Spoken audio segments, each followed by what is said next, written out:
Estamos aqui, eu, meu amigo e host, Rodrigo Guerin, e nosso convidado de honra, Felipe Sheiko. Vamos conversar hoje no Entropia Cast sobre vícios e virtudes, correto? Correto. Correto. Corretíssimo.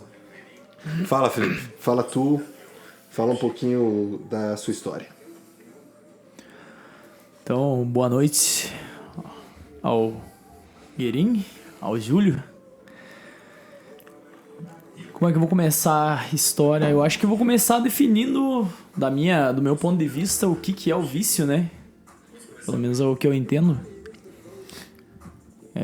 Como eu tive bastante experiência nesse ramo de vícios, né?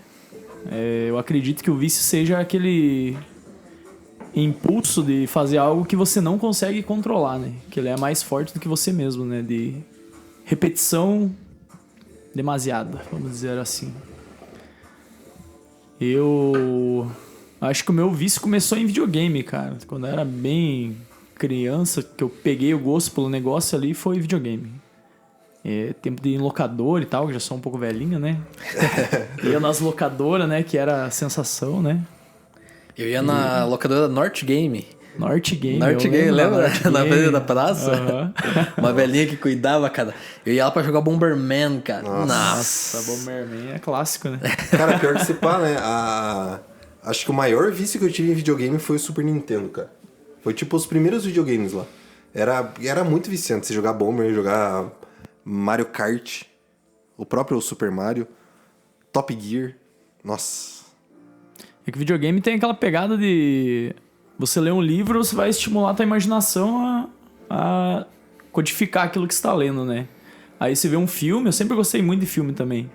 Mas o filme é uma parada que alguém imaginou e você tá assistindo, digamos, a imaginação dele, né? Você é o passivo no negócio, né? Isso. Você não é atuante na parada. Exatamente. E o videogame, alguém criou ele, mas alguém criou assim pra você definir o que você vai fazer. Seria como se fosse ter uma realidade paralela pra você viver ali, né? E eu acho que essa pegada que sempre me estimulou, assim, sabe? Na questão do videogame.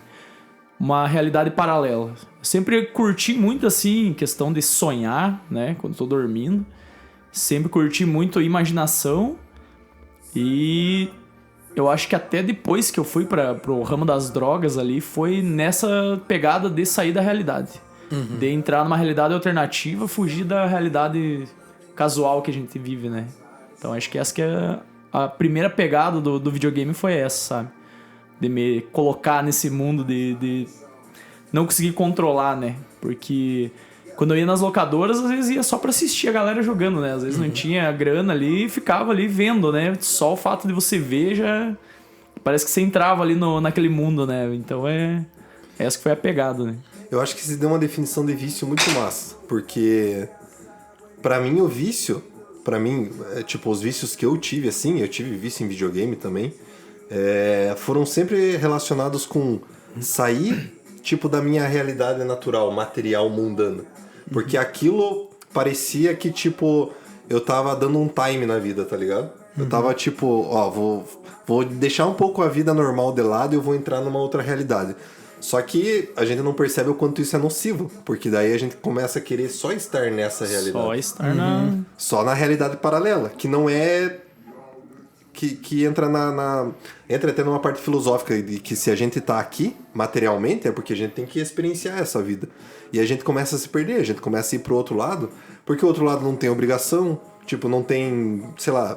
você não tem que ganhar dinheiro, não tem nada disso. Não, né? tem tempo, né? Porque o tempo é infinito, né? Quando você entra ali, você esquece o que tá rolando em volta, né? Não se adianta. você, numa ideia de jogo, se você errar, você morreu, você tem outra chance. Na vida, às vezes, não. Tá ligado? E aí você começa a entrar nessa paranoia. Essa paranoia de que a vida virtual, né? A realidade paralela, ela é melhor do que a tua vida normal. Você começa a ficar antissocial, começa a, tipo, não pensar nos seus problemas, tudo isso daí. Cara, mas em uma outra perspectiva, você consegue tirar o bom proveito do jogo. Eu digo porque o meu único vício também foi jogo de computador online. Na minha adolescência, ali primeiro, segundo e terceiro ano do ensino médio, eu era uma pessoa bem antissocial. Mas através do jogo foi que eu passei a me tornar uma pessoa mais sociável. Sim. Porque na época eu jogava um MMORPG e ele tinha... a gente tinha as guildas, né? Que eram uns clãs. E a gente tinha um grupo no TeamSpeak. Tá ligado o TeamSpeak? Não. É uma espécie de um Skype em grupo que você conversa com a galera do teu clã. E aí aquele jogo, cara, era muito bem formatado. O nome era Perfect World. Tô ligado? Depois joguei um outro jogo também, o Weed, que era de guerras entre guildas. Então a gente fazia as nossas estratégias dos nossos clãs. E claro, cada personagem tinha um poder. Tinha lá o sacerdote, tinha lá o berserker, tinha o guerreiro. Cada um na sua função, o tanker. Então era interessante que todo mundo tivesse em consonância para que a estratégia funcionasse. Então você precisa se comunicar, você aprende muita coisa, cara, a ser solidário, a se preocupar com o outro. Às vezes em você poder ir lá e fazer experiência e upar o teu personagem, não, você pode prevalecer o grupo e se você é um priest, por exemplo, um sacerdote, você vai lá dar apoio, você vai dar cura para os outros. Então você aprende muito disso, de trabalhar em grupo e de se abrir e de ser menos egoísta, digamos assim. Sim. Eu acho que nesse ponto me ensinou bastante, cara. Sim. Eu aprendi a me abrir para as pessoas e a conversar mais, sabe? E eu era muito fechado. Então o jogo, na verdade, me ajudou num certo aspecto. Sim. O Felipe, eu acho que pode falar um pouco mais sobre isso, que é uma questão de maturidade, né? É você saber utilizar aquilo ali. É tipo, você saber utilizar o jogo, saber utilizar qualquer coisa, saber utilizar uma bebida alcoólica, mas você tem que ter a maturidade para isso. A não ser que você seja tenha vícios que possam se tornar compulsivos, que é que nem você falou. Compulsivos, exatamente. Porque depois que eu passei da fase do videogame, eu fui pra bebida, né? Daí eu entrei na adolescência, comecei bem novo a beber, com uns 13, 14 anos, ali as primeiras experiências, né, claro. Mas também, a bebida é uma outra realidade, porque você tá nessa realidade, mas com a bebida você se solta, você começa a fazer coisas que você não ia fazer, né?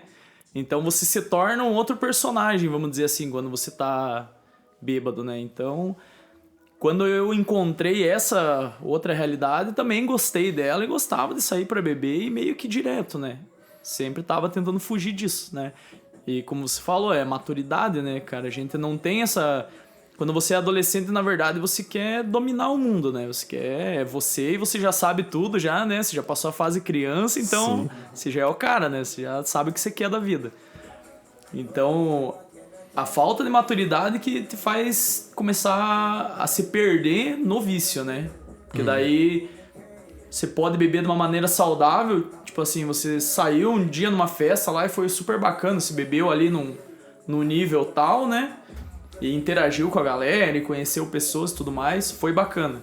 Aí você quer reviver aquela experiência, só que a outra vez não vai ser igual. As pessoas são diferentes, o lugar é diferente, ou mesmo que seja tudo igual, a experiência vai ser diferente. E às vezes pra compensar, às vezes você não tá tão à vontade, não estar sendo a forma como você imaginava que seria, você aumenta a dose. Pra se sentir um pouco mais à vontade, pra se sentir um pouco mais leve.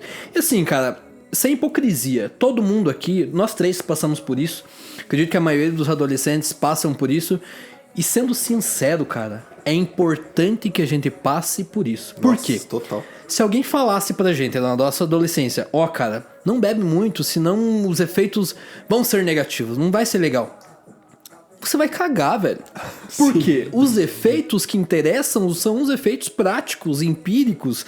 A experiência que ensina a gente de verdade, é o que marca a gente. Quando a gente faz uma cagada, cara, aquilo marca a gente. Quando alguém conta uma cagada, putz, cara, uma vez eu fiz uma cagada porque eu bebi pra caramba, fui lá e bati o carro. Tá, foda-se, isso aqui na minha vida não tá... Não faz sentido. Trazendo ensinamento algum. Um dia eu vou beber, eu vou dirigir, eu tô propenso a bater o carro. Sim. Então, assim... Um problema que eu vejo hoje, cara, do politicamente correto e tal, e de querer ceifar, às vezes cortar as fases, não deixar as pessoas viverem a experiência que ela deve viver porque faz parte da vida. Por exemplo, dos pais, que falam, não sai, ou volta ali 11 horas da noite, e não deixa, vai cortando a possibilidade da pessoa crescer Porque é errando que a pessoa vai crescer. Não deixa ela errar, velho. Tem uma coisa que faz muito sentido pra mim, que o Ninja falou. Que ele falou assim, se você é amigo de verdade de alguém, e essa pessoa vem e fala que vai fazer tal coisa, e você sabe que vai ser uma merda, que vai dar errado, só que essa pessoa nunca fez isso, tipo, ela não teve essa experiência, você como amigo tem que deixar ela fazer. Porque se você cortar ela ali, uma hora ela vai fazer, tipo, sem ter essa consciência que ela tá fazendo. E ainda tá sem com você por perto. Sem com você por perto. Por quê? Porque a pessoa vai fazer e aí ela vai aprender. É aquela premissa de que não é a gente que vai ensinar qualquer tipo de assunto pra alguma pessoa. É a vida, mano. E isso é a vida, cara, é a muito experiência, mano. Só a experiência que ensina. Só a experiência que ensina, cara. E é engraçado que vocês tocaram num ponto agora pra mim falar uma frase que é uma frase bem impactante, né? Sem fazer apologia de maneira nenhuma. Mas as pessoas falam assim, não pode usar droga porque droga é ruim. Cara, droga não é ruim. Eu vou falar a realidade, droga não é ruim. Se fosse ruim, as pessoas não iam usar, né? E daí quando você fala pra uma pessoa que é ruim e ela vai lá e experimenta, tipo um pai fala para um filho, ao invés de tentar ensinar de uma maneira diferente, ele só proíbe aquele impulso. Quando o filho experimentar e ver que não é ruim, aí é que ele vai desacreditar primeiro do pai, então a autoridade do pai vai cair ali, né? Não, ele tava me mentindo, né? E quando ele sente a sensação, ele vai querer mais, né? Então, essa parada de... como eu disse, não é uma apologia, mas assim, você tentar ensinar, não, droga é ruim, os efeitos que a droga vai trazer na tua vida, a médio e longo prazo, com certeza vão ser ruins, principalmente se você desenfrear, né? Mas você falar que é ruim, você já tá mentindo. Sim. Né? É uma linha muito tênue, né?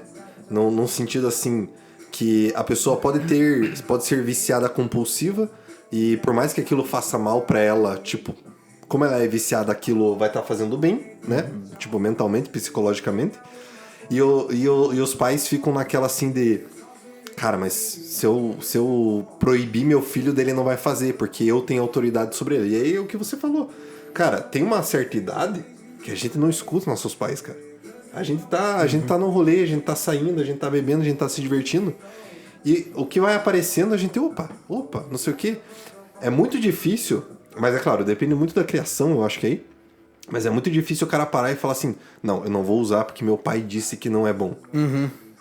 Pra algum outro lugar ele vai. Alguma merda vai acontecer. Sim. Cara, eu acho importante assim. Eu acho importante que as pessoas tenham conhecimento a respeito das coisas. Por exemplo, eu acho muito legal, por exemplo, o trabalho do ProErd, por exemplo, que explica o que pode acontecer e o que são, por exemplo, cada tipo de droga. Ah, maconha é isso, tal. Eu acho que poderia ser explorado até um pouco mais a fundo. Por quê? Na escola a gente vê assim, ó, a droga é ruim, não use. Mais uma vez, não vai ser o ensinamento que vai deixar a pessoa não usar, vai ser a experiência. Mas assim, se a pessoa se aprofundasse, o professor do ProErd, se aprofundasse e explicar exatamente, cara, com atenção, com uma boa didática, qual é a química daquilo, quais são os efeitos a longo prazo, por que é que existe aquela substância, porque a maioria das substâncias são farmacológicas, elas existem para o tratamento de alguma coisa. Então, quer dizer, não é que o uso dela seja proibido em todos os aspectos. A maioria das substâncias são farmacológicas, elas podem ser utilizadas. Só que aí a questão é para qual finalidade. Então, eu acho interessante a pessoa saber, porque assim, se ela não sabe isso, ela vai experimentar para ver qual é o efeito nela. E dependendo do organismo da pessoa, pode surtir um efeito que aquilo pode viciar ela por ela ter uma propensão. Vai ter pessoa que vai ter mais propensão pro álcool, que vai beber e vai fazer uma merda do caramba.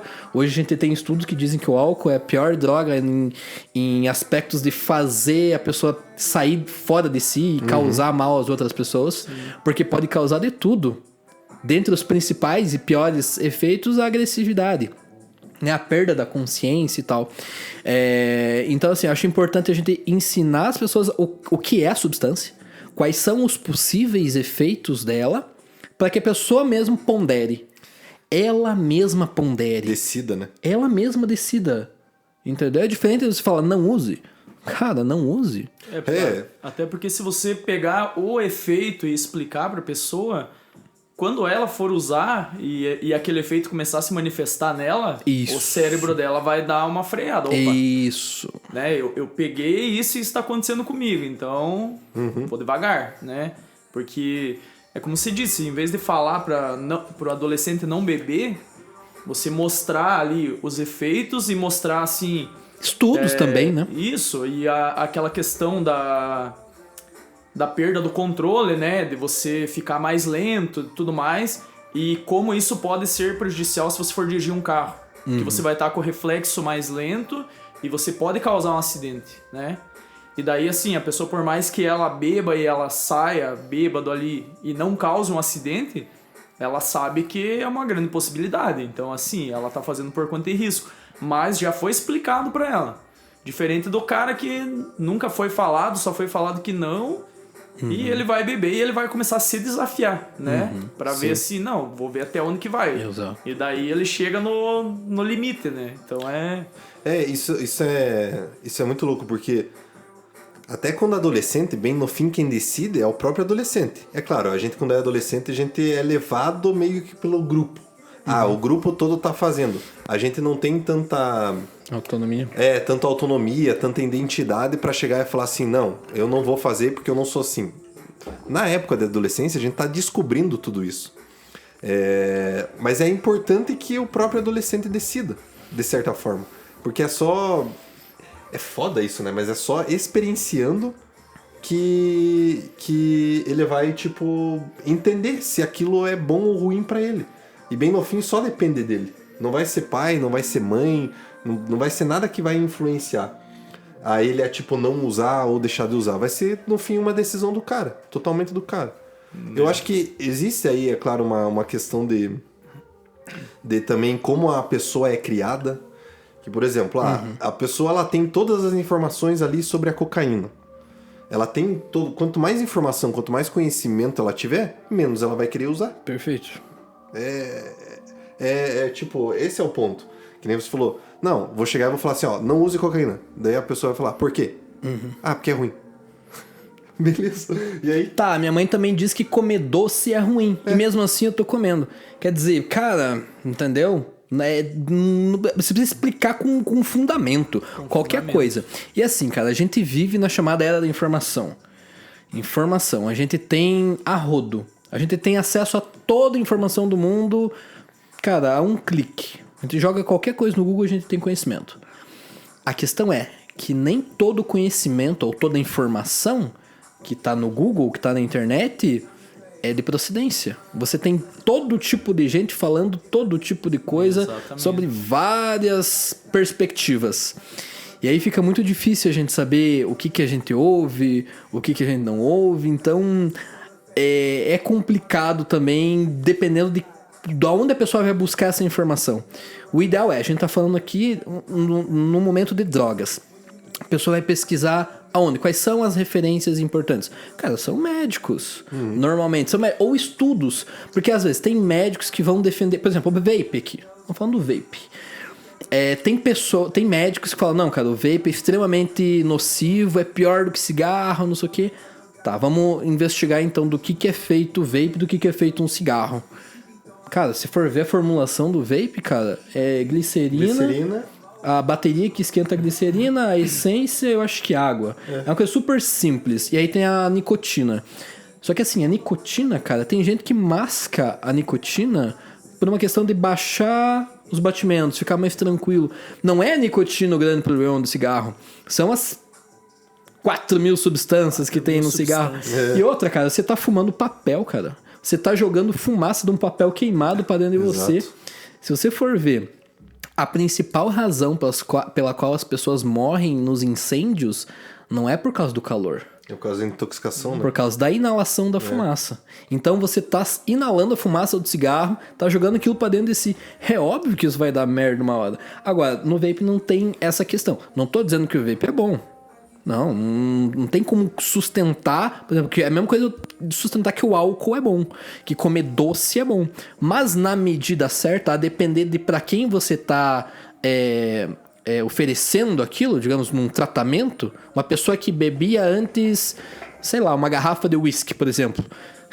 Qual é a chance de você falar pro cara, não use mais, não beba mais e você vai estar curado? O cara não vai, cara, porque o cara já criou uma dependência. Então não quer dizer que você vai tirar o álcool do cara, mas você vai diminuir gradativamente. A mesma coisa, o doce da pessoa que é viciada, você não corta o doce, vai diminuindo. Da pessoa que é viciada em cigarro, na nicotina, pode fazer a transferência. Isso aqui não sou nem eu que tô dizendo. Podem pesquisar aí os estudos dos médicos sérios que entendem do longo prazo dos efeitos do cigarro no ponto de vista do hábito. Então, cara, é muito menos nocivo que a pessoa use o vape, por exemplo, como substituto do cigarro, até que ela entenda que aquilo ali não faz mais parte dela. Exato. O vape é uma forma de redução de danos, vamos dizer assim, né? Ele tem meio que o mesmo objetivo, mas é redução de danos. Você já não vai usar papel, então você já não vai estar inalando fumaça, né? Essa questão de redução de danos também é importante, porque, como se disse, o cara que toma uma garrafa de uísque, o cara não parar de soco ali, mas o cara tipo, começar a tomar uma cerveja, tem uma graduação alcoólica menor, já que, né, ele gosta do álcool, né? É uma forma de redução de danos, né? Então, essa questão também não é abordada, né, de se você vai fazer o uso, você fazer o uso consciente, né? A gente pode pegar a própria maconha, né? Que hoje em dia é uma coisa que é praticamente banalizada na sociedade, né? É o novo cigarro. É o novo cigarro. A maconha que compra numa boca de fumo ali, o fumo prensado, ele vem misturado com tudo que é coisa. Vem com barata, vem com tudo que se imaginar prensado junto ali. Não existe nenhuma forma de cuidado, né? Diferente de você pegar uma maconha de procedência, vamos dizer assim, que nos países mais desenvolvidos já existe esse tipo de coisa, né? O cultivo legalizado, né? Então você vai pegar uma maconha que, querendo ou não, tem uma redução de danos envolvida ali. Ela é menos nociva para o usuário, né? Então, só que tem suporte para isso, né? E tem informação para isso. Uhum. A gente não vive isso. O adolescente que vai fumar um baseado, ele vai fumar uma maconha prensado. Uhum. A não ser que ele conheça alguém que, né? Uhum. E aquele negócio, ele vai ter que ir numa boca de fumo, vai se arriscar, é um negócio que, né? Ele pode ir preso muito mais fácil, né? Então essa questão da redução de danos, não só da redução de danos para a saúde, mas até mesmo de você não se arriscar tanto se você vai experimentar, é uma coisa que as pessoas não pensam, né? É falta de informação, né? Falta de informação. E bem no fim, a gente não consegue não ser viciado em alguma coisa. Parece que é um instinto meio primitivo, sabe? Tem pessoas lá que são, sei lá, viciadas em videogame, tem pessoas que são viciadas em sexo, tem pessoas que são viciadas em doce, pessoas que são viciadas numa vida fitness, tipo, extremamente. Tem pessoas que são viciadas em sair de casa, tem vários tipos de vício. E é meio que você entender qual que é o menos nocivo pra você. Bem no fim é isso. Porque o vício, num aspecto geral, ele vai ser nocivo, porque você precisa daquilo pra viver. Sim. Mas se você encontrar o que tenha uma redução de dano maior pra você, segue esse caminho. Porque eu já parei pra pensar assim, cara, é possível viver sem vício? Cara, vício em conhecimento, que é uma coisa que, tipo, a gente passa. Uhum. Cara, eu acho assim, uma vida sem... Não sei se vício, cara, mas o vício, ele tá bastante interligado com o hábito. Sim. O hábito de você fazer alguma coisa com recorrência. Então, assim, se você não tem hábito algum, cara, você é uma pessoa sem constância. É uma pessoa que oscila bastante. Ou seja, essa pessoa pode se afirmar em alguma coisa aonde? Por exemplo, uma pessoa que é viciada em trabalho, pô, ela tende a ser uma pessoa boa no que ela faz. Uma pessoa que é viciada em jogo, por exemplo, uma pessoa que tende a ser boa no jogo. E assim, voltando ao assunto do jogo de videogame, eu vi esses dias uma matéria de uma mãe que tinha confiscado o celular da filha, que ela usava muito a rede social. E a menina começou a ficar ansiosa e tal. E aí o pessoal aplaudiu na internet, falou, não, é realmente... Se todas as mães tivessem essa atitude de retirar os celulares dos filhos, porque a internet é realmente uma coisa muito nociva. Cara, eu acho que ninguém discorda que a rede social é uma coisa que realmente inflama a gente e traz o vício e deixa a gente ansioso. Tem vários efeitos negativos com comparação. Sim. Tudo na rede social, todo mundo parece perfeito e aquela coisa toda. Mas eu acho que quando você vai pro extremo e diz... a partir de agora você não usa mais rede social, cara, às vezes você tá podando uma pessoa que poderia, inclusive, cara, tirar uma coisa positiva da rede social. Às vezes aquela menina, a filha, né, só não tava consumindo o conteúdo certo. E outra coisa, cara, hoje tem uma galera ganhando grana com a internet, com rede social. TikTok, Instagram, YouTube.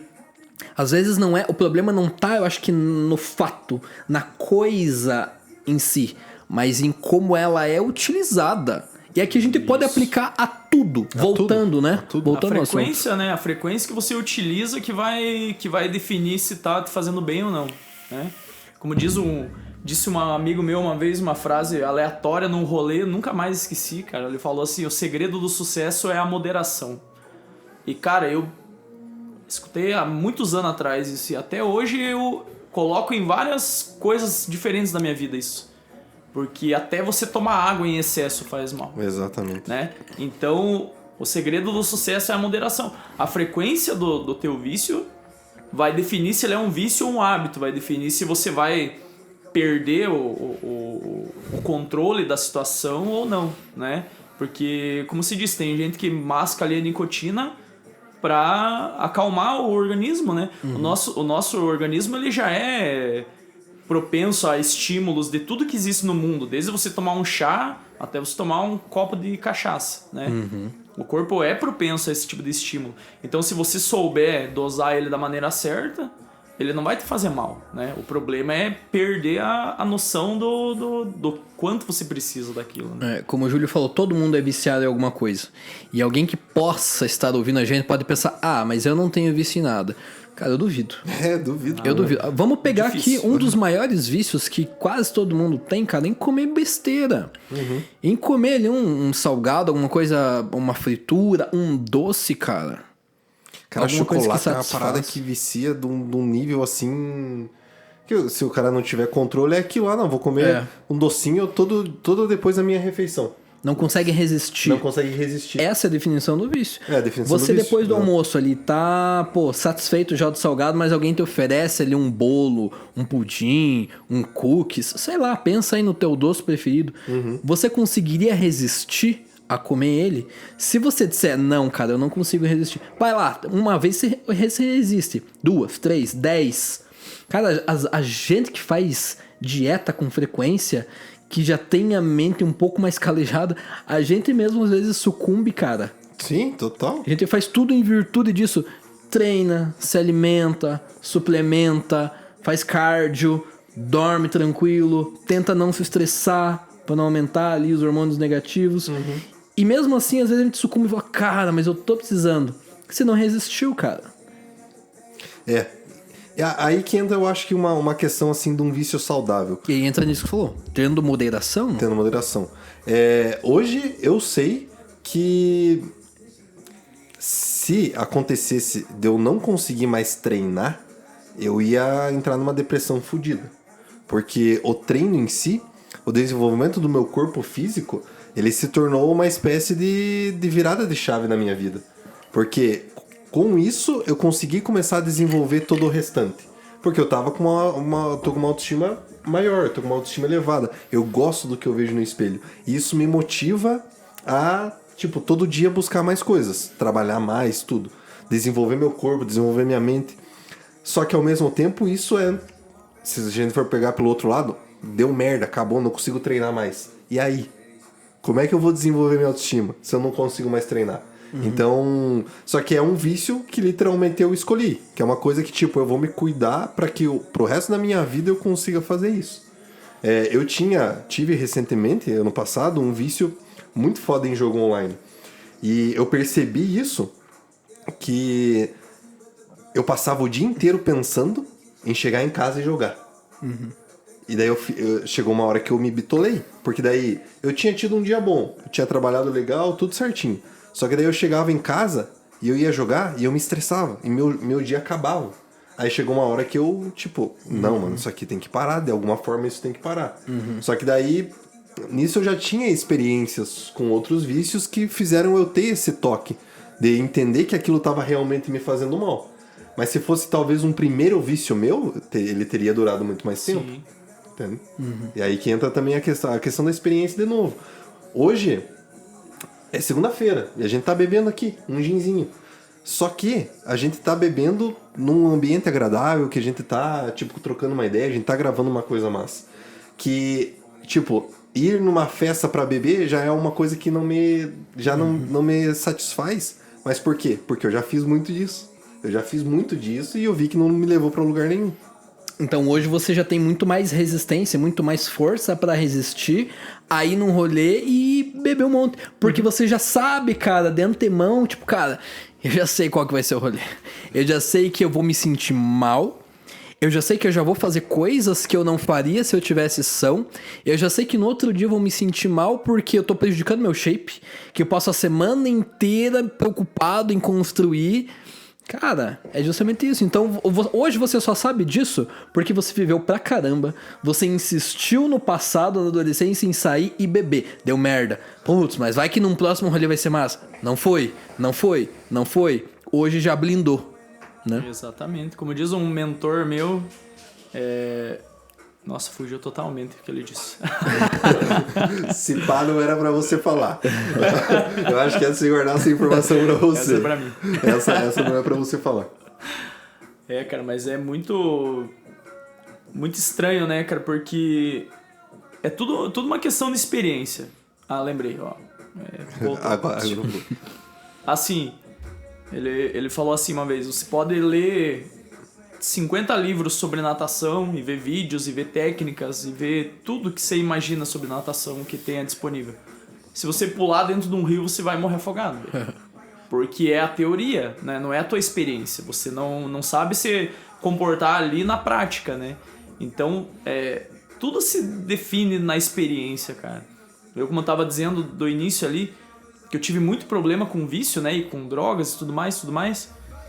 E eu não consigo me ver hoje como uma pessoa assim, eu tive um passado obscuro e me arrependo do que eu fiz e tal. Não, cara, eu tenho um pensamento totalmente ao contrário. As experiências que eu tive no passado, mesmo todas as ruins que eu tive, né, todos os extremos, eles me construíram para ser quem eu sou hoje, para ter a cabeça que eu tenho hoje. Então as escolhas que eu faço hoje são baseadas nesse passado. Então eu não posso de maneira nenhuma dizer que eu me arrependo ou que eu não queria ter passado nada disso. Porque é a experiência que me construiu hoje, né? Hoje eu me sinto bem com quem eu sou. Então, se eu estiver renegando o meu passado, eu estou renegando o próprio ensinamento que o passado me trouxe. Então eu jamais vou conseguir fazer isso, sabe? Não tenho aquela ideia de, já fui afundado em droga e, nossa, sabe? É um negócio... Tá? Não, cara, as pessoas que vêm falar comigo hoje... Até esse negócio que eu falei que droga é bom, né? Esses dias atrás um amigo meu tava falando comigo e é um rapaz que nunca teve nenhum tipo de vício, assim, problema com droga. E daí eu falei isso pra ele, a gente tava conversando ali e eu falei pra ele, cara, mas o que a galera não fala é que droga não é ruim, droga é bom. E ele falou, nossa, Deus o livre, como é que se fala isso? Eu falei, cara, mas é porque é a verdade. O problema é o que ela faz, né, em você...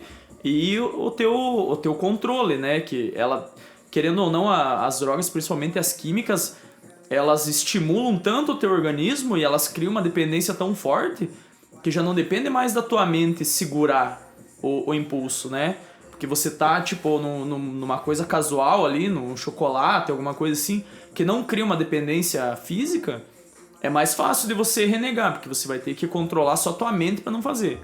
Agora, quando tem um estímulo do teu organismo, você começa a tremer, você começa a ficar eufórico e tudo mais, aí é outra coisa, aí o bicho pega, porque você não consegue simplesmente acalmar a tua mente. Aquilo ali tá te puxando com toda a força pra você voltar naquilo. Então é muito mais complexo do que parece, né? Vamos dizer assim. Cara, mas você é um rapaz novo. Você tem quantos anos? 34. Como é que você fez? Porque você já viveu, pelo visto, bastante coisa, já experienciou várias coisas. E mesmo assim, sendo um rapaz novo, já tendo passado por cima de tudo isso, o que você acha que foi assim, um divisor de águas, cara? Se é que teve algum em específico, ou se foi um conglomerado, o que fez você cair na real e falar, cara, essa parada não é pra mim? Teve algum evento? Ou foi uma sucessão? Você mudou alguma coisa na tua rotina? Aconteceu algum fato? Olha, a primeira coisa que eu lembro que foi bem marcante pra mim é que assim, quando você entra na questão do vício ali e começa a se perder, todo viciado sabe que ele tá se perdendo naquilo, né? Todo viciado tem aquele impulso de, nossa, isso aqui tá errado, eu preciso tentar parar, mas não consegue, né? Porque você já criou aquela dependência física e psicológica e tudo mais. Então, o viciado, geralmente, ele não quer estar naquilo, mas é mais forte do que ele, né? Tanto que existe tanto tratamento para dependência química e tudo mais, de formas diferentes, porque as pessoas não querem estar naquilo, só que aquilo ali já é mais forte do que elas, né? Eu lembro, assim, que a primeira coisa era que eu queria parar e não conseguia. E teve um evento que me marcou bastante numa época que eu tava usando crack e muito, assim, tava perdidaço, né? E eu tinha varado a noite usando e era tipo umas 4, 5 da manhã e eu precisava trabalhar no outro dia. E daí eu fui pra cama, fui tentar dormir e não conseguia dormir, porque aquilo te estimula também a você ficar acordado e você fica naquela vontade de usar mais e tudo mais. E aí eu peguei um livro aleatoriamente e abri numa página aleatória e era um capítulo que começava a contar uma história. E daí na história falava assim que o cara era super bem sucedido e tal, né? Respeitado por todo mundo e tudo mais. E chegou um momento da vida dele ali que ele começou ele era sócio de uma empresa e ele começou a jogar, tipo, jogos de azar e tudo mais. E ele começou a perder tudo que ele tinha, até ele se tornar andarilho. E daí quando ele se tornou andarilho, ele vivia na rua ali e tal, já há um tempo. E um dia que ele tava na rua lá, passou um cara por ele, tipo, um cara assim, né, de boa aparência e tudo mais. E aquele cara chamou a atenção dele. E daí ele começou a seguir o cara pra ver onde é que o cara ia. E daí o cara entrou num prédio, assim, gigante e tal, que parecia ser de uma empresa e tudo mais. E ele ficou impressionado. E daí o cara todo dia começou a passar por ele. E ele, tipo, tinha um impulso de ver, né, quem que era aquele cara e tudo mais. Aí chegou numa noite que ele tava lá no lugar que ele dormia lá, que era tipo um barracão abandonado. E ele viu o cara passar na rua. E daí ele foi atrás do cara. E o cara deu a volta e entrou naquele barracão que ele tava. E daí o cara sentou na frente dele e ficou parado. E daí ele ficou ali meio que sem saber o que falar pro cara. E daí o cara falou pra ele assim... o que você quer saber? Daí ele falou pro cara assim... eu quero saber, né... quem que você é, porque você me chama atenção e tal, eu vejo que você é bem sucedido e tudo mais, eu já tive riqueza, eu já tive essas coisas e tal e tal. E daí o cara falou pra ele assim, eu sou você. Eu sou você na forma que você deveria estar hoje. Porque você tinha tudo o que eu tenho, você era uma pessoa totalmente diferente, uma pessoa que todo mundo queria ter perto e tudo mais, só que você não tá vivendo quem você é mais. Eu sou uma projeção de você, de quem você deveria ser, pra você se lembrar de quem você era. E, cara, quando eu li aquilo, cara, aquilo deu um soco na minha mente, assim, tipo assim... Eu lembrei de quem que eu era antes de tudo isso, sabe? E, cara, deu, assim, um estralo na minha cabeça que foi, assim... Isso dali eu sei que foi um divisor de águas na minha vida, porque foi... É tipo um sinal do universo, né? Você tá loucão ali, você não consegue dormir, você pega um livro aleatório, que eu nunca nem tinha lido o livro, tava lá no meu quarto. E aquela história casou exatamente, tipo, com essa minha tentativa de voltar a ser quem eu era... E aquela história falando exatamente aquilo. Então, no outro dia eu acordei e eu falei, nossa, cara, deu essa vida pra mim. Tipo, não quero mais. E o engraçado foi que eu passei 2 anos sem usar o crack, né? Depois disso, desse evento e tal, arrumei trabalhava em 2 empregos simultâneos e tudo mais. Aí eu fui embora pra São Paulo e tal. Aí depois eu voltei aqui pra nossa cidade. Fui embora pra outra cidade de novo. E nesses 2 anos eu comecei uma busca sobre controlar minha mente, sobre voltar a ser quem eu era, ser uma pessoa mais cabeça e tudo mais. Aí comecei a ler livros sobre religiões e tal, porque queria meio que me encontrar. E depois de 2 anos que eu tava numa prática constante de controlar minha mente e tudo mais, né? Exercício e tudo mais. A minha mente conseguiu me enganar de uma forma que é muito engraçado, velho. Porque a minha mente falou assim pra mim... Pra você provar que você superou o vício, você tem que ir lá e experimentar de novo. Só pra você mostrar que você é mais forte do que aquilo. E, tipo, aquilo começou a martelar na minha mente dia após dia, né? Que era o meu teste final, vamos dizer assim. Isso 2 anos que eu tava limpo. Aí chegou um dia lá, eu morava com o pessoal que usava e eu já morava com o pessoal há mais de 6 meses e eu não tinha voltado a usar. Talvez até foi o gatilho, né? Tipo, a minha mente começou a me manipular daquela forma. E eu pensei, não, eu tenho que encarar esse teste e tenho que ganhar, né? Tenho que passar o teste final pra me tornar o mestre. O né? mestre. E, cara, fui lá, dei uma bola lá e fiquei uma semana a fio, internado, sem sair de casa. Só usando. E depois dessa uma semana, eu tava morando em Curitiba na época. Depois dessa uma semana, cara, daí o cara que tava comigo tinha saído atrás demais, a gente nem tinha mais grana e tal. Mas ele ia lá tentar arrumar mais pra gente. E parece que me deu um estralo de novo, assim. Tipo, porra, o que eu tô fazendo da minha vida? Eu já tava, né? Nossa, parece que eu recordei, tipo, o que eu passei, aonde que eu tava, né? E aquilo não era o que eu queria. E aí eu peguei, cara, tipo, a roupa do corpo, eu tinha minhas roupas lá, a gente tinha comprado móveis na casa que a gente morava e tudo. Eu peguei e saí na rua pra mim sair de casa. E daí eu liguei pra minha mãe aqui em União e falei, mãe, o negócio é o seguinte, eu tô sem R$1 no bolso e eu preciso voltar embora, porque se eu não voltar embora, não sei o que vai ser daqui pra frente, eu tenho que sair daqui, velho. E daí ela me pagou uma passagem lá em Curitiba, andei sei lá quantos quilômetros até a rodoviária lá de Curitiba, peguei o ônibus, nem avisei os caras lá que tinha saído da casa e voltei pra cá. Aí quando eu voltei pra cá foi o definitivo, daí aquele teste foi pra me mostrar assim, não, você... uma coisa que eu acho que o Alcoólicos Anônimos e o Narcóticos Anônimos fala pro pessoal e que é muito verdade, é que quando você é viciado, você vai ser viciado o resto da tua vida. A questão é que você não vai mais usar, mas você continua sendo viciado. Você só decide não usar mais. Então, aquele negócio, só por hoje não vou usar, sabe? Até acho que um slogan lá que tem, né, dos caras. Eu nunca fui, mas eu já ouvi falar. E aquilo é muito real, cara. Porque, tipo assim... Eu tô... Esse ano faz 7 anos que eu tô limpo já, né? Inclusive fez começo do mês agora. E eu sei que se eu for de novo experimentar, eu vou cair de novo. Porque eu já tive essa experiência de tentar me testar e cair, entende? Então pra mim, cara, tipo, eu entendo que eu sou viciado, que eu tenho um problema com isso e que eu tenho que manter distância disso pra mim não sair da pessoa que eu sou hoje. Pra não voltar, né, a ser o cara que, tipo, eu não queria ser, que eu tava sendo, entende? Então foi... Eu acho que isso daí define bem, assim, a minha caminhada, assim, sabe? Foi tenso, cara. Foi bem tenso. Cara, o que mais me arrepia nessa história... Toda vez que eu escuto, mano, é que... Até é ruim de falar. Que... Cara, foi literalmente ele sozinho. Tipo... É louco pensar sobre isso, mas foi tipo a mente dele, ele sozinho do tipo, não, eu tenho que parar com isso. E eu vejo, assim, tem a experiência do meu avô, que meu avô, ele fumava tipo 2, 3 carteiras de cigarro por dia e 51zinha velho.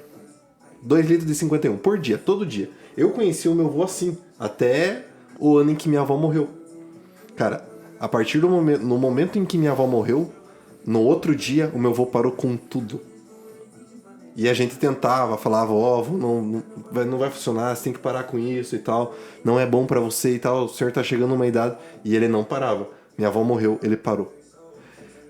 Cara, isso eu vejo muito, e com a história do Felipe também, que depende muito da pessoa.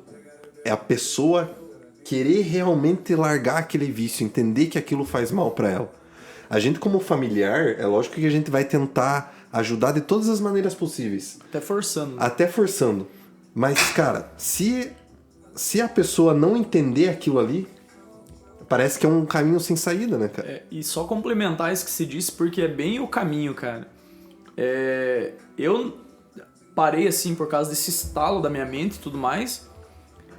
E eu percebi com isso, cara, que, assim... não menosprezo qualquer tipo de tratamento, né? Seja clínico, seja religioso, seja psicológico e tudo mais. Mas o que o Júlio falou é o ponto-chave da questão, cara. se a pessoa não quiser de verdade parar, cara, ela não para por tratamento nenhum, por remédio nenhum, por religião nenhuma. Porque, assim, as pessoas que se libertam de vícios, né, pode ter ido para uma religião e, tipo, a partir daquilo ali, né, ele parou. Pode ter ido para uma clínica, tratamento psicológico e tudo mais. Mas esses que conseguem se libertar é porque eles queriam muito forte dentro deles parar, sabe? Porque o tratamento, ele é um complemento. O tratamento, tipo, ele te ajuda a manter o que você quer. Mas ele não faz você parar. O jogo, ele é mental mesmo. É mental. Teve alguma influência religiosa nessa caminhada? Você chegou a frequentar algum tipo de centro ou alguma igreja, alguma coisa? Depois que eu voltei pra cá, né, de Curitiba, eu já vinha lendo sobre religiões mais ou menos que nesses 2 anos que eu tava limpo, né, até eu ter a recaída. Eu tava lendo sobre religiões porque eu tava tentando me encontrar numa religião. E daí eu li sobre vários tipos de religião. Até religiões que eu já conhecia, mas não conhecia como conhecimento, só como... a gente nasce numa família católica, a maioria das pessoas, né? Então, assim, eu já tinha conhecimento sobre o catolicismo, alguma coisa sobre o protestantismo ali, o evangélico e tudo mais, mas eu nunca tinha me aprofundado nisso. E daí, nesses 2 anos, eu fui lendo e eu li bastante também sobre doutrina espírita. E quando eu voltei pra cá, eu voltei no dia 1º de agosto de 2014 pra cá, era uma sexta-feira quando eu voltei. Aí no sábado, a minha cunhada me convidou pra mim ir num terreiro de Umbanda. Nunca tinha ido na vida. Aí, como eu disse, é um complemento, né? Porque assim, eu cheguei lá, cara, e daí nunca tinha... Assim, eu tive experiência com Umbanda quando eu era criança, através de um parente meu lá e tal, mas ele não tinha um terreiro, né, um centro, ele atendia em casa, assim, fazia só pra família e tal. Então a minha lembrança era 0 daquilo, sabe? Eu até tinha preconceito, na verdade, aquele negócio que todo mundo fala, né, vai matar uma galinha, fazer vai quebrar o leite macumba de pinga e tal, e ziriguidum. E aí quando eu fui lá, cara, eu era meio descrente, assim, do negócio, sabe? Aí o pessoal tava lá... Tudo né, a gente senta numa assistência aqui, nos bancos, a galera fica ali no centro ali e tal. E eu vi aquela galera se arrodeando ali e pensei, nossa, essa galera é tudo louco, né, velho? Que é isso, né? Daí tava só de olho, assim, numas meninas, que a época tava solteiro e tal, né? Daí não tava dando bola pra aquilo. E daí a minha cunhada me colocou pra mim conversar lá com uma entidade espiritual da Umbanda. Também, cheguei lá, tipo assim, foi meio que combinado sem eu saber, né? Aí eu cheguei na frente do cara lá, o cara tava com uma cartola, com uma capa aqui e tal, e eu pensei, nossa, o que esse cara tá fantasiado aí, né? Não é carnaval, né? Também é agosto. Aí ele começou a falar comigo, tipo... E foi batendo, assim, umas coisas que ele falava, mas a primeira coisa que eu pensei foi, nossa, esse cara deve meter no Facebook, né? Ou alguém falou pra ele, a minha cunhada falou alguma coisa pro cara e tal, né? Comecei a renegar ali a ideia. Aí ele foi se aprofundando e ele chegou nos pontos, assim, da minha trajetória que eram meio pessoais, assim, sabe? Aí a partir daquilo ali eu meio quis acreditar desacreditando, né, nele. Ele fez uma espécie de uma previsão, alguma coisa assim? Não, ele começou a conversar comigo e, tipo, falar coisas da minha vida, do que eu tinha passado e tudo mais, mas algumas coisas eram bem pessoais, assim, sabe? Que não tinha como ele saber, né, vamos dizer assim. Aí eu fiquei meio com o pé atrás, né? Aí ele me falou sobre ter mediunidade e tudo mais, e se eu queria frequentar lá. Eu falei, olha, eu na verdade não tenho interesse e tal, né, mas... Aí ele meio que me convenceu a eu experimentar, né? Aquela coisa da experiência, né? Aí ele falou, perguntou se eu sabia tocar o atabaque, tambor lá, né? E eu tinha aprendido a tocar pagode com uns 13 anos lá, né? Eu falei, não, eu sei tocar. Daí ele falou, então vamos fazer assim, você não entra pra dentro aqui, você vem ali, toca ali pra ajudar e vê o que é o negócio e tal, já que você, né, tem meio que uma aversão à religião, pra você ver como é que é. E aí a partir daquilo ali eu comecei eu fui num sábado ali, e a galera também se arrodeando ali, descendo espírito, e eu olhava e falava, nossa, a galera é tudo louco, né? E querem que eu fique louco também, né, velho? Estão tentando me manipular pra me entrar nessa dança aí, né? Mas assim, da parte que eu posso falar religioso da Umbanda, foi muito bom pra mim, assim. Eu, tipo, é uma religião que eu me encontrei, acho que até tem um pouco a ver com a minha ideia de vício, porque ela é uma coisa muito prática. Tipo, né, você faz as orações iniciais ali e tal, e o resto é tudo na prática. Não é como uma missa, não desmerecendo a missa, mas não é aquele negócio litúrgico ali e tal. É na prática. Começa ali, você sente no corpo. E daí eu fiquei muito curioso de eu sentir aquilo ali. Até um amigo meu trabalhava comigo com o Júlio na época, ele sabia que eu era super cético, né, que a gente conversava bastante. E daí ele disse pra mim um dia assim, se você for lá e você, do jeito que eu te conheço, se você falar que o negócio acontece, daí eu vou botar uma fé, porque eu não boto fé. Eu falei, não, eu também não boto fé, só você pegar, né? Aí, através do meu desenvolvimento ali, por um longo tempo ali, eu acho que passou uns 6 meses, até porque eu me bloqueava total pra energia, assim, né? Aí, depois de uns 6 meses que eu senti no meu corpo uma energia. Aí eu comecei a acreditar, mas isso muito antes de seguir o ritual lá de um espírito incorporar e tudo mais. É aquilo que a gente fala, né, Júlio? Tem coisas que a gente não explica, né, cara? Tem coisa que a gente só sente e que não necessariamente precisa fazer sentido. E nesse teu relato, a gente vê a importância de você ter a mente aberta. Você falou que você era um cara cético. Ou seja, você era o último cara que estaria apto a acreditar e a praticar tudo aquilo ali. Mas falou, cara, vamos experimentar, vamos ver o que dá. E se der certo? Né? Quando a gente fala nisso sobre testar, sobre arriscar, sobre ter coragem, que é uma das grandes virtudes, a coragem, você vai ter quem pensa assim, e se der errado? Tá, mas e se der certo?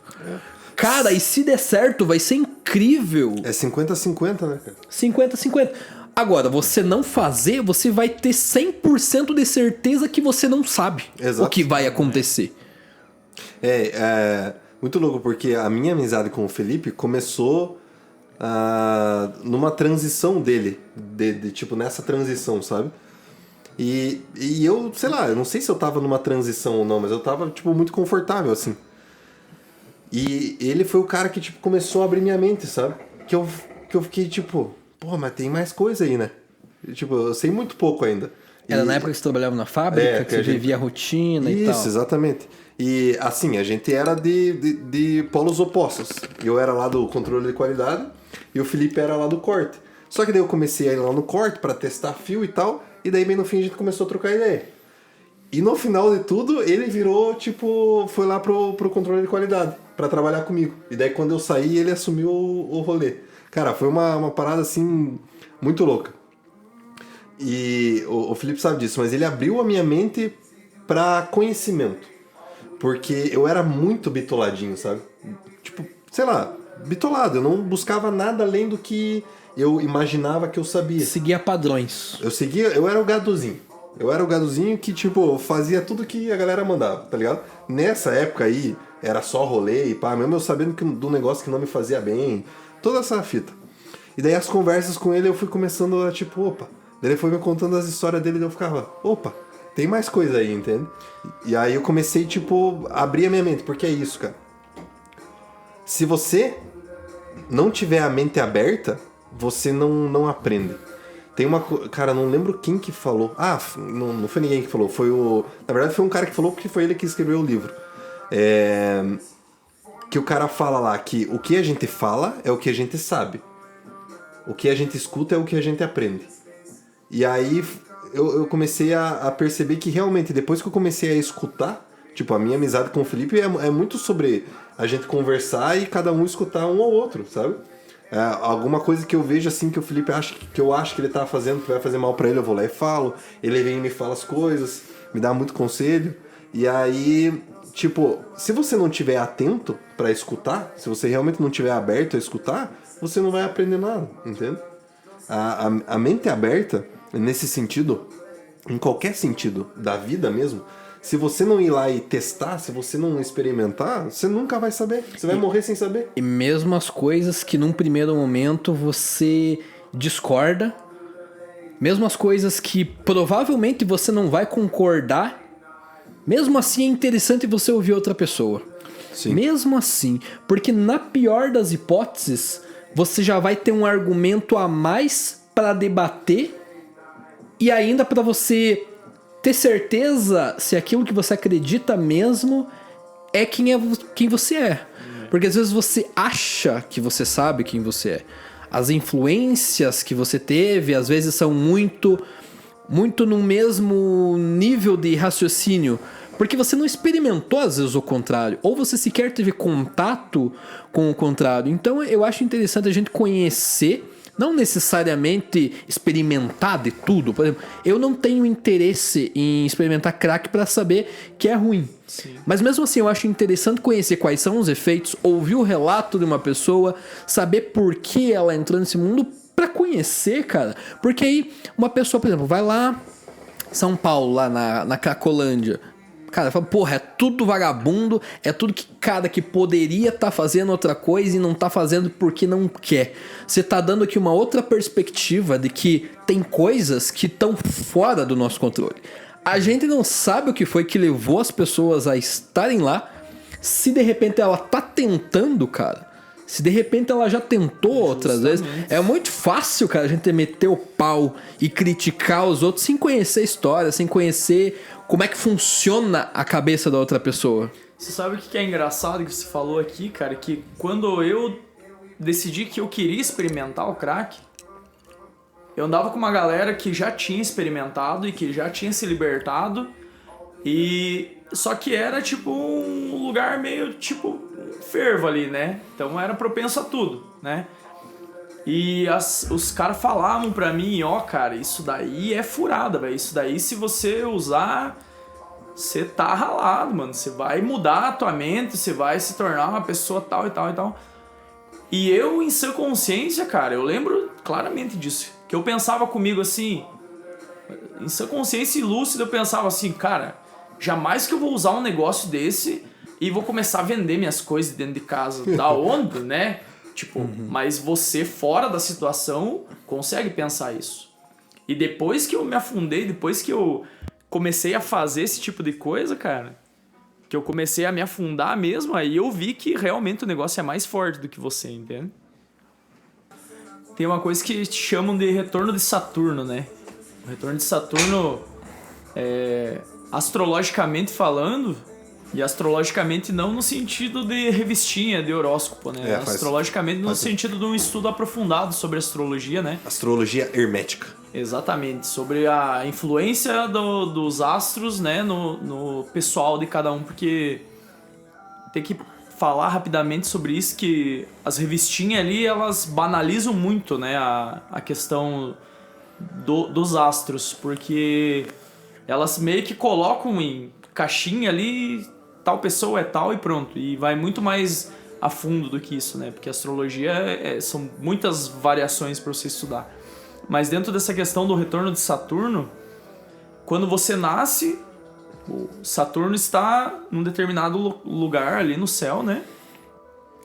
E quando você faz 27 anos, ele completou um ciclo inteiro em volta ali da órbita dele e voltou ao ponto zero. Então, por isso que eles chamam de retorno de Saturno, né? Quando o Saturno retorna ao ponto zero, né? Do momento do teu nascimento.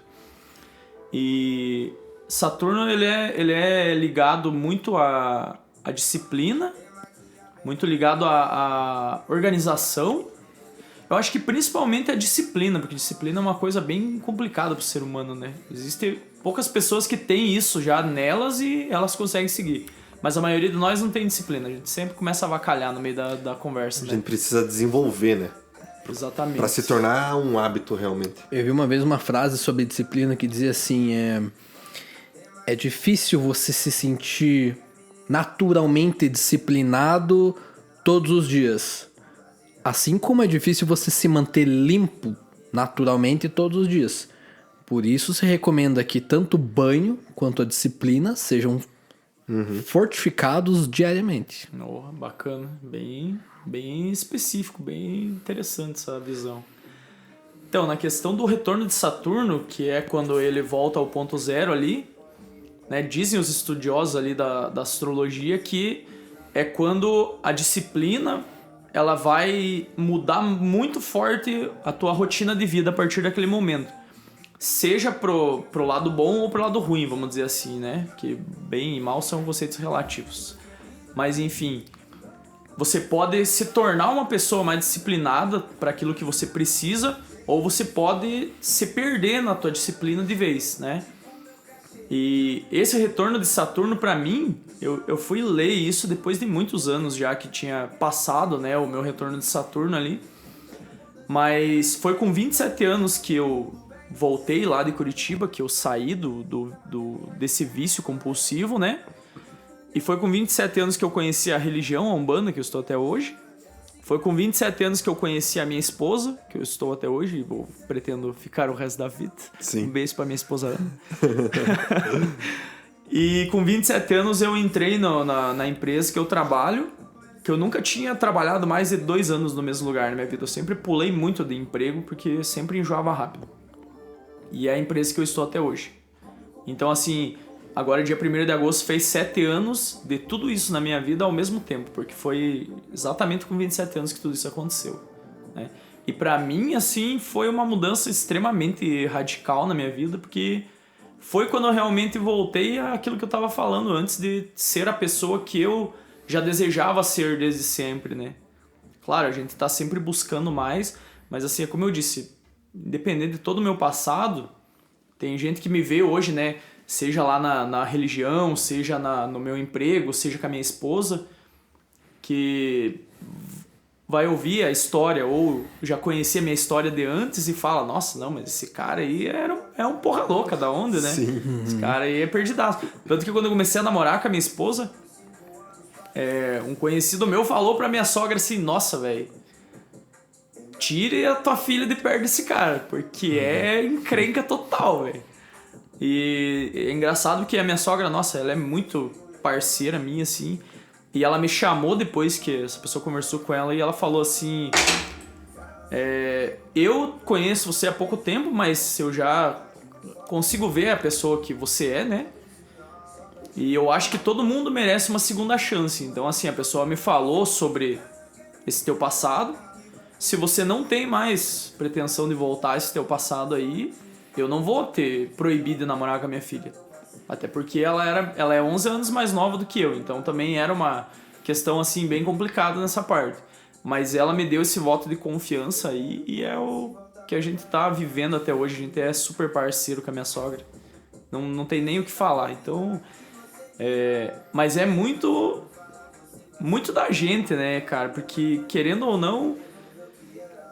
como eu até queria citar isso, cara, interessante que eu consegui lembrar agora, que assim, não é dizer, tirar assim a gravidade de uma pessoa que é viciada e os atos que ela comete, rouba e acaba com a família ali e tudo mais, não é tirar a gravidade disso. Mas o viciado, ele é muito tipo, ele tá sofrendo muito com aquela situação. Que é como eu disse antes, o viciado ele não quer estar naquela situação, né? Eu, antes de eu entrar no vício, eu achava que jamais eu ia perder a minha cabeça, ia começar a fazer loucura de vender minhas coisas e tudo mais. Só que o vício ali, ele é muito mais forte do que você, ele é realmente perigoso. Então, eu queria sair daquilo ali o tempo todo, só que eu não tinha força para sair. Então o viciado, querendo ou não, ele é tipo... não vou dizer que ele é vítima, né? Porque ele é parte da culpa também, né? Mas ele sofre muito com aquilo ali, né? Então a gente, como você disse ali, vai lá na Cracolândia e fala que não, os caras são tudo vagabundo, deviam estar trabalhando e tudo mais. Quando você está fora da situação, você vai falar isso. Porque não é a tua experiência, você não sabe o que levou a pessoa a fazer aquilo e você não sabe o sofrimento interno da pessoa, né? Porque igual dizem, o valentão que bate em todo mundo, às vezes ele apanhou a infância inteira dele do pai. E aquilo ali é uma maneira, tipo, dele descarregar toda aquela dor que ele tem dentro dele, né? E eu acredito que o coviciado é a mesma linha, cara. Ele não quer estar naquilo ali, mas aquilo ali como a realidade dele já tá muito perturbada, a forma dele tá fugindo da realidade e cada vez mais é usando droga, cada vez mais droga, entende? Cara, eu vi uma vez um documentário na Netflix do R. Kelly, um rapper, um dos maiores rappers da modalidade dele, que é a mesma do Drake, da R&B. R&B, e que dizia, num depoimento lá de uma das pessoas, falava assim, às vezes a pessoa que hoje tá numa situação de constranger a outra, como esse exemplo que você deu do valentão, é porque o sonho da pessoa constrangida é ter força para um dia constranger. E no caso desse processo do R. Kelly, ele estava sendo acusado de vários casos de pedofilia no passado e tal, de ludibriar adolescentes e tal, para ir no camarim dele. E aí começou a explodir, a pipocar um monte de casos, de várias denúncias de pedofilia.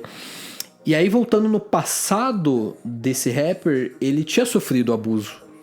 E dentro da família dele, e dentro do convívio, as pessoas ao entorno dele, familiares, o irmão dele, também tinham sofrido abuso, né?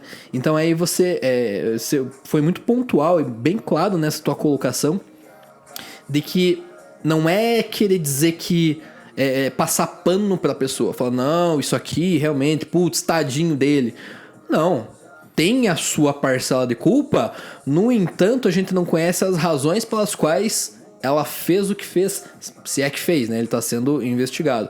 Mais uma vez, ninguém nunca vai passar pano pra pedofilia, pra roubo, pra assassinato, ninguém vai passar pano pra isso. Mas é interessante que a gente conheça o que foi que aconteceu, o que foi que levou a pessoa, porque isso serve inclusive como parte do tratamento pra essa pessoa e pra ensinamento das pessoas que estão ou podem estar passando por uma situação dessa, de constranger as outras pessoas e de estar vivendo uma realidade paralela que não é quem ela é, porque ela não conhece. Ela não sabe por que ela faz o que ela faz. A partir do momento em que você conhece o relato de uma pessoa, conhece o histórico dela, você tem como tentar aplicar aquilo na tua vida. Porque, cara, isso aqui, realmente, o meu histórico foi parecido.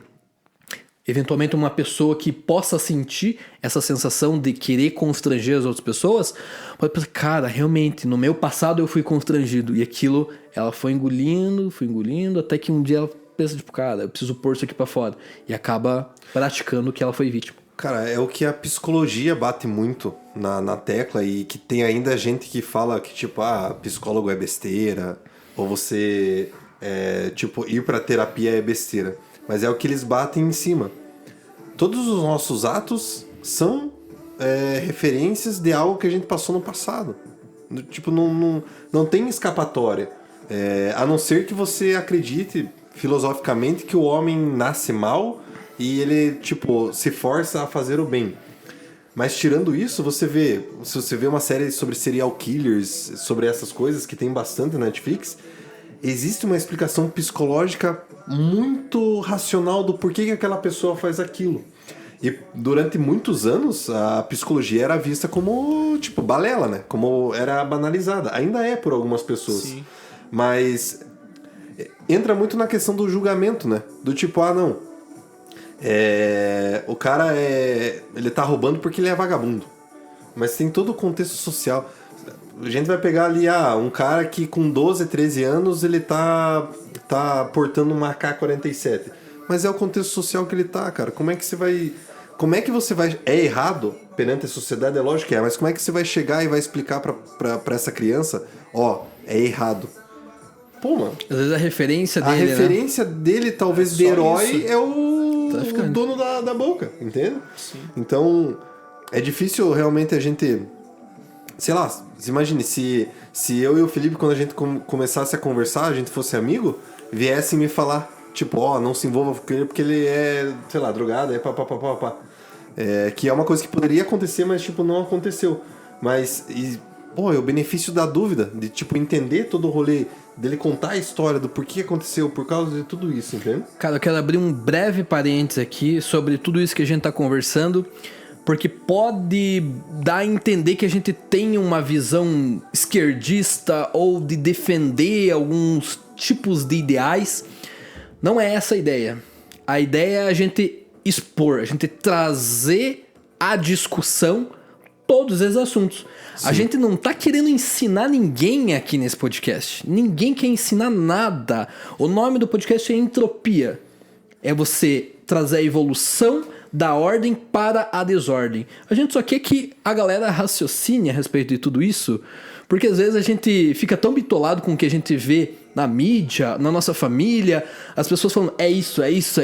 Por exemplo, todo usuário de crack é vagabundo, não sei o que. Você fica bitolado, sequer passa pelo teu raciocínio, você sequer pensa sobre tudo isso e simplesmente fala, não, associou. Está na Cracolândia, usou crack, é vagabundo, entendeu? Então é essa a ideia do podcast. Sim. A gente pegar um conceito, algo que é tido pela maioria, ou pelo menos o que a gente vê no mainstream, digamos assim, como algo já aceito, e pelo menos contestar, pelo menos raciocinar e discutir a respeito disso. E também fazer com que as pessoas que ouvem a gente tenham esse tipo de reflexão. Eu acho que nós três aqui somos bastante céticos. Em relação ao que estão falando pra nós. Tipo, a gente escuta, mas ao mesmo tempo a gente duvida. Então, a gente já não aceita essa ideia de que, por exemplo, o cara tá roubando e ele é vagabundo. A gente não aceita essa ideia porque é uma outra pessoa falando sobre a perspectiva dela, sobre a realidade dela. A gente, nesse podcast, até na nossa vida, a gente prefere investigar. Tipo, ver, não, mas peraí, é bem isso mesmo? Não é? Até a própria ideia das religiões, que foi uma coisa que eu fui criado na igreja católica e tudo mais, e chegou uma hora que eu comecei a questionar. E não questionar dizendo que a igreja católica não é válida, mas questionar de tipo, por que existem essas outras? O que acontece ali, entende? E é um caminho que eu acho que você entrou nesse parênteses, né?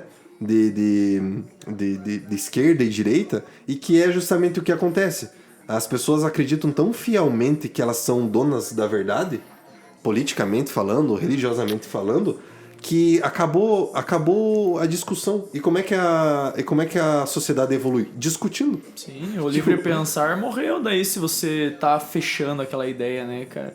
E tem uma coisa assim que algumas pessoas até me criticam pelo fato de eu... Que nem hoje eu tô aqui com vocês, né? Falando aqui, vai pra uma rede social, essa conversa e tudo mais. Da minha experiência ter sido viciado com crack.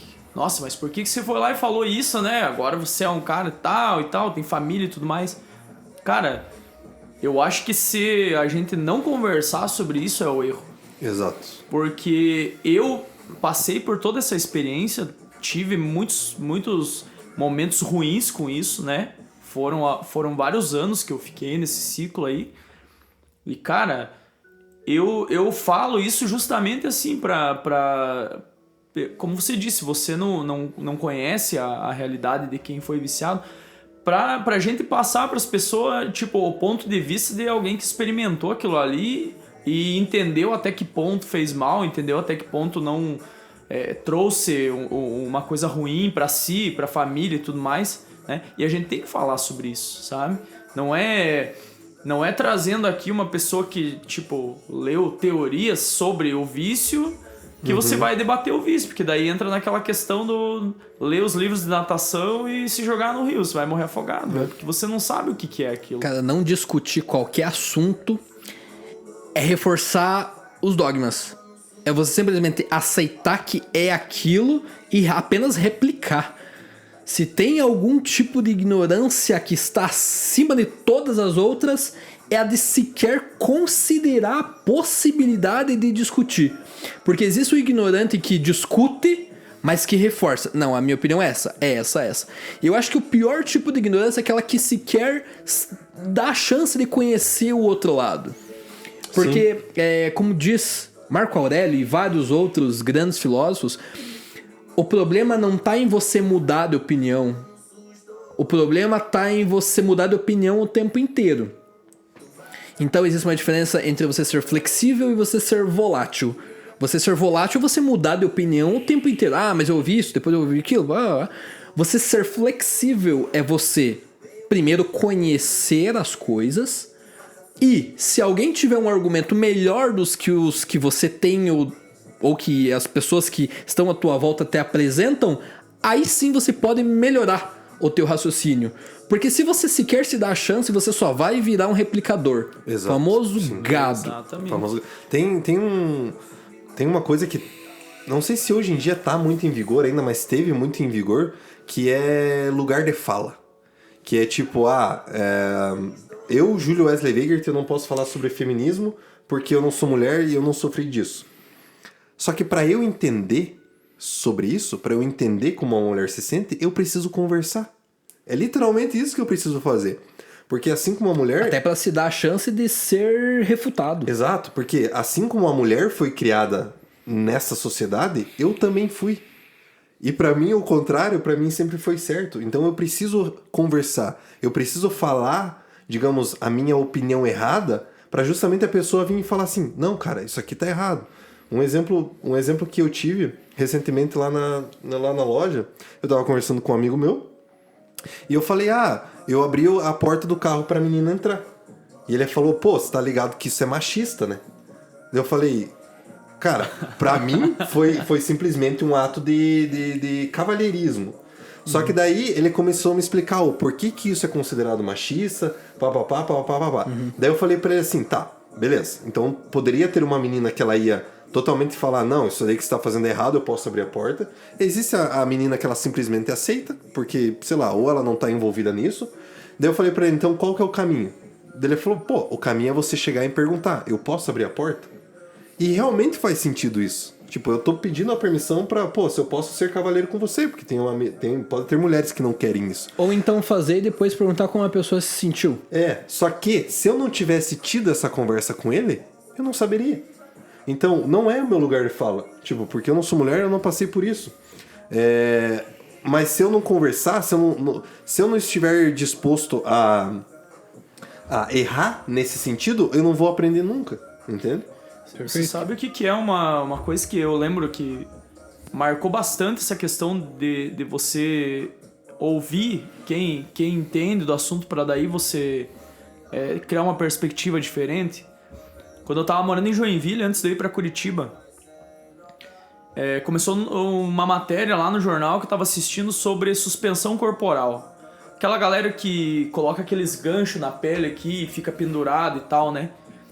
E, cara, até aquele momento, na minha cabeça era assim, nossa, essa galera é louco, né? Pra que fazer uma coisa dessa, né? Que coisa mais sem sentido, né?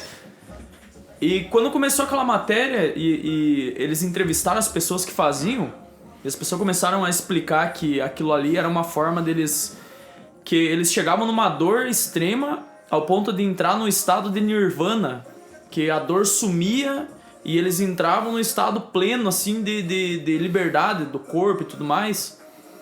E, cara, quando eu ouvi as pessoas falando daquela maneira, do porquê eles faziam aquilo, eu parei de ter preconceito com aquilo. Porque, assim, eu não preciso ir lá fazer pra me experimentar, eu não tenho esse interesse. Mas eu consegui entender que aquilo ali é uma coisa que eles fazem que tem um sentido e que não é o sentido que eu imaginava. Uhum. E é um sentido que pra eles é um propósito e é bom. Então, por que eu vou julgar eles, né? Primeiro que não é eu que tô fazendo, né? E se eu não tenho interesse em fazer, beleza, mas eu consegui entender que eles estão fazendo e o porquê. E aquilo ali basta pra mim não precisar falar que eles são loucos de fazer aquilo. Você se deu a chance de conhecer. É igual o pessoal que faz jejum. Tem muitas religiões que pregam jejum. Tem várias religiões que pregam vários... às vezes peregrinação, de você ir até tal lugar, às vezes até de joelho e tal. E que, num primeiro momento, as pessoas podem pensar, putz, mas a pessoa tá se automutilando ou sofrendo.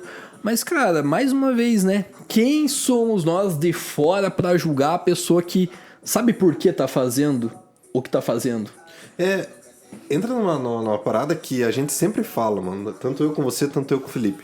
Que é essa prepotência que a gente tem de que, tipo, o que o outro tá fazendo tá errado. Quando, na verdade, a gente só tem propriedade pra gente falar do que a gente faz, mano. Tirando isso, meu irmão, a gente não tem propriedade nenhuma. Então, se a gente for conversar sobre musculação, eu tenho propriedade pra falar.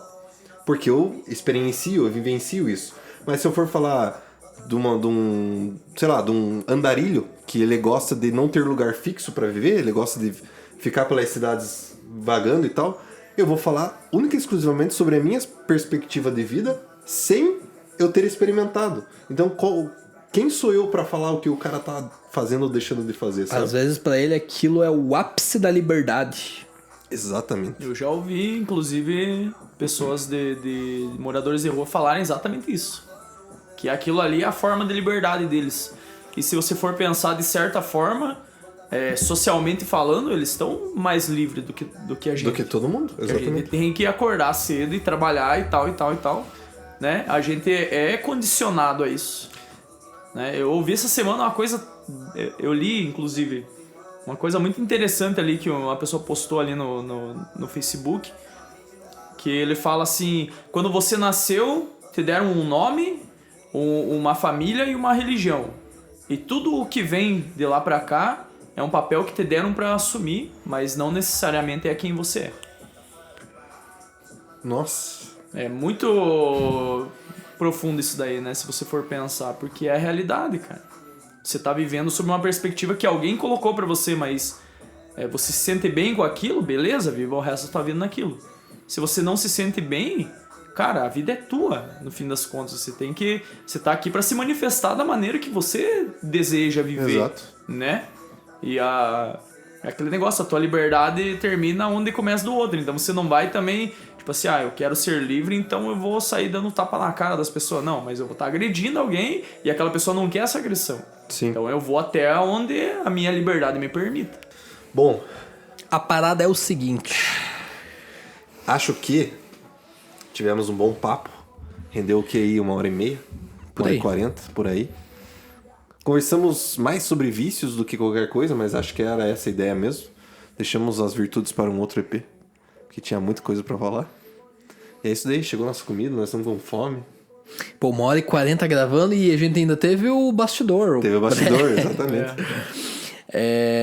Então, o pessoal que ouviu a gente, obrigado por ter se dado a chance de ouvir o outro lado. A gente tratou sobre vários assuntos aqui, dificilmente alguém vai concordar com tudo e não é nem esse o intuito. O intuito aqui é gerar reflexão. Eu espero que a gente tenha conseguido chegar a esse intuito. Se você gostou desse assunto e tiver alguma sugestão de um assunto relacionado, Isso. pode mandar pra gente no Instagram, @JúlioVeigert. Teu Insta? Felipe Cheiko, com C. Felipe Cheiko ou @ADVGuerin. É isso aí, galera. Valeu e até a próxima. Valeu, Eu vou só fazer um complemento antes de encerrar. por favor. Com tudo isso que a gente falou, né? Questão de vícios e falei sobre vários tipos de droga e tudo mais, né? Queria fazer só um adendo aqui, que é o seguinte. A gente conversou que não é preciso você experimentar necessariamente o fogo para saber que ele queima, né? Mas algumas pessoas vão ter que se queimar para entender isso. Então, assim, repito que qualquer forma de apologia Sim. não foi retratado nesse podcast, né? E eu vou terminar dizendo uma frase de um outro mentor que me falou, que eu nunca esqueci, que é assim: tudo é lícito, porém nem tudo nos convém. Ou seja, existem diversos vícios aí no mundo para você experimentar, seja de droga, seja de qualquer outra coisa, mas nem tudo nos convém. Então não é preciso você ver até onde que vai para você entender que às vezes isso vai te fazer mal, né? Muito bom. Bem no fim, tenta ser a pessoa que não precisa se queimar pra saber que é ruim. Quanto mais conhecimento de experiência de pessoas você tiver sobre isso, acho que melhor, porque daí você não vai querer se queimar. Excelente. Obrigado, Felipe, por ter aceito aí o convite. Com certeza terão novos assuntos, inclusive Com que certeza. nós já discutimos Já nos discutimos. bastidores. Exato. E é isso aí. Valeu, Felipe. Valeu, muito Valeu. obrigado, Até rapaziada. mais. Nós.